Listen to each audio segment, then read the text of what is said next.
Inflation is coming down, but so too is worker productivity, and it's having a big impact on the remote Tug of War.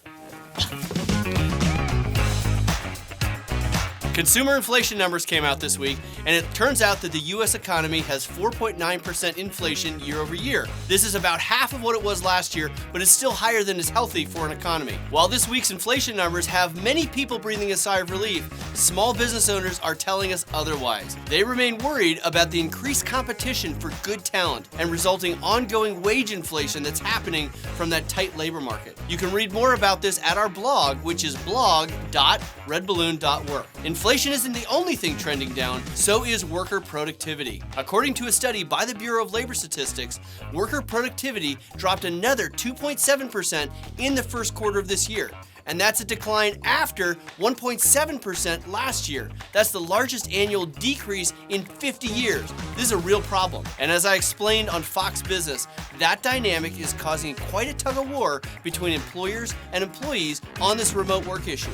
Simply, employers want people back in the office, but job seekers are still demanding remote work or at least flexibility. And it looks like employers are currently winning that debate. Remote jobs are on decline, and one study showed that fully remote positions dropped from 32% to 27% in this last year. And this week we announced a really exciting partnership with the Semper Grati Project. This is a group that is helping our military veterans transition into the private sector.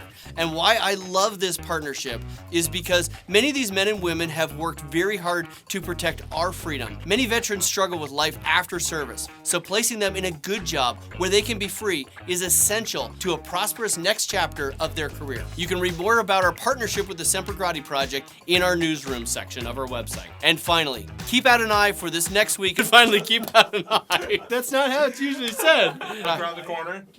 And finally, keep an eye out this next week for our rollout of the new Woke-O-Meter. We're going to begin rating companies for their woke craziness or for their positive workplace culture. But that's it for this week. If you're not posting your jobs on redballoon.work, then you're missing out on the tens of thousands of motivated, reliable job seekers that visit redballoon.work every single week. I'm Andrew Krabschetz, the CEO and founder of redballoon.work. I hope you have an amazing day. Goodbye.